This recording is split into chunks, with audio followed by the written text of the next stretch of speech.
நம் நிறங்கள் வேறாகினும் நம்மில் வேற்றுமை இல்லையே. இது எங்கள் பாரதம், இது எங்கள் பாரதம், இது எங்கள் பாரதம், இது எங்கள் பாரதம், இது எங்கள் பாரதம், இது எங்கள் பாரதம், இது எங்கள் பாரதம், இது எங்கள் பாரதம். இது தங்கள் பாரதம், சமாதானம் பிறக்கணும், ஜாதி வேற்றுமை இல்லாமல் நாம் ஒன்றாய் வாழணும். இது தங்கள் பாரதம், சமாதானம் பிறக்கணும், ஜாதி வேற்றுமை இல்லாமல் நாம் ஒன்றாய் வாழணும். இளைஞர் சமுதாயம் இன்றே எழுந்து நீதியை நாட்டணும். இளைஞர் சமுதாயம் இன்றே எழுந்து நீதியை நாட்டணும். நம் தேசத்தை உயர்த்தணும்.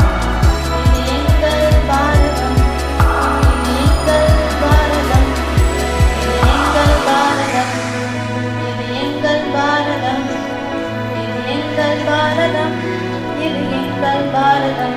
நன்றி.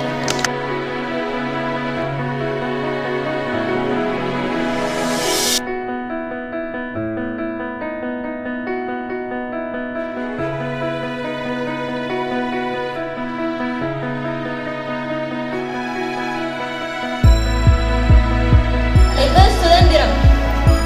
ஃபர்ஸ்ட் நம்மளுடைய இந்தியாவில எப்படி இருந்ததுன்னா, பிரிட்டிஷ் எல்லாம் வர்றதுக்கு முன்னாடி அரசர் ஆட்சி இருந்தது. அப்போ பல மாகாணங்களா இந்தியா பிரிஞ்சு இருந்தது. அப்போ இப்போ என்ன நினைச்சாங்கன்னா, ஐரோப்பியால இருந்த நிறைய ஆங்கிலேயர்கள் இங்க வியாபாரத்துக்காக வந்தாங்க. அப்ப இங்க வியாபாரத்துக்காக வந்தப்போ இங்க எல்லாம் பிரிஞ்சிருக்காங்க.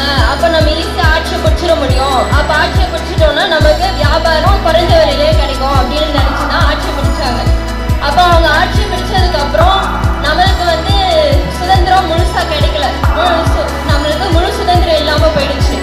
அவங்க தான் ஆட்சி பண்ணணும், அவங்களுக்கு வரி கட்டணும், அவங்களுக்கு கீழே இருந்ததுனால நம்ம நாட்டு தலைவர்கள் தான் என்ன நினைச்சாங்கன்னா, நம்ம சுதந்திரம் வாங்கணும், நம்ம இந்தியாவை ஆளக்கூடிய ஒரு அரசர், ஒரு தலைவர்ன்ற ஒரு இந்திய மக்கள் தான் தேர்ந்தெடுக்கணும் அப்படின்றதுக்காக சுதந்திரம் வாங்கணும்னு முடிவு பண்ணாங்க. அப்பதான் நிறைய தலைவர்கள் சேர்ந்து சுதந்திரத்துக்காக போராட ஆரம்பிச்சாங்க. அதுல நம்மளுடைய தென்னகத்துல பாரதியார் ஆடுவோமே பல்லு பாடுவோமே ஆனந்த சுதந்திரம் அடைந்து விட்டோம்னு சுதந்திரம் வாங்கிறதுக்கு முன்னாடியே பாடினவர். அந்த மாதிரி பல தலைவர்கள் நம்மளுடைய இந்தியாவில சுதந்திரத்துக்காக போராடினாங்க. அதுல முக்கியமானவர்கள் காந்தியடிகள், சுபாஷ் சந்திர போஸ் மற்றும் பல வீரர்கள், இதுக்காக பல தலைவர்கள் போராடினாங்க. அந்த மாதிரி போராடி தங்களுடைய ரத்தத்தையும் வேர்வையும் சிந்தி தான் நமக்கு என்ன சுதந்திரத்தை தந்தாங்க. அப்போ இந்த சுதந்திரம் நமக்கு எதுக்காக தந்தாங்கன்னா, நம்மளுடைய நாட்டை யார் ஆளணுன்றத நம்ம நாட்டு மக்கள் தேர்ந்தெடுக்கணும். நம்மளுடைய சுதந்திரத்தை நல்ல வழியில பயன்படுத்தி நம்மளுடைய நாட்டை முன்னேற்றணுன்றதுக்காக. இப்போ அந்த மாதிரி நம்மளுடைய நாட்டை முன்னேற்றணும்னு கொண்டு வந்த இந்த சுதந்திரத்தை மூலமா இப்போ நம்ம நல்ல தலைவர்களை தேர்ந்தெடுக்கணும்.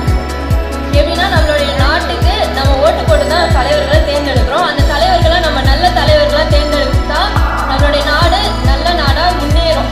இப்போ கூட நம்மளுடைய நாடு உலக பொருளாதாரத்துல 4ஆம் இடத்துல இருக்கிறதுக்கு காரணமும் அதுதான்.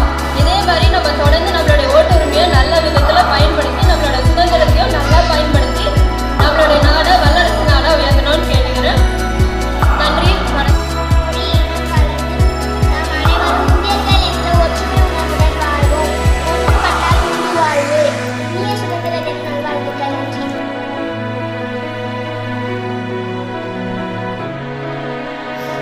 I wish very happy Independence Day to all here. Now we are celebrating 79th Independence Day in the Kanyakumari, Delhi to Kanyakumari. India is under the rule of 200 years of British rule.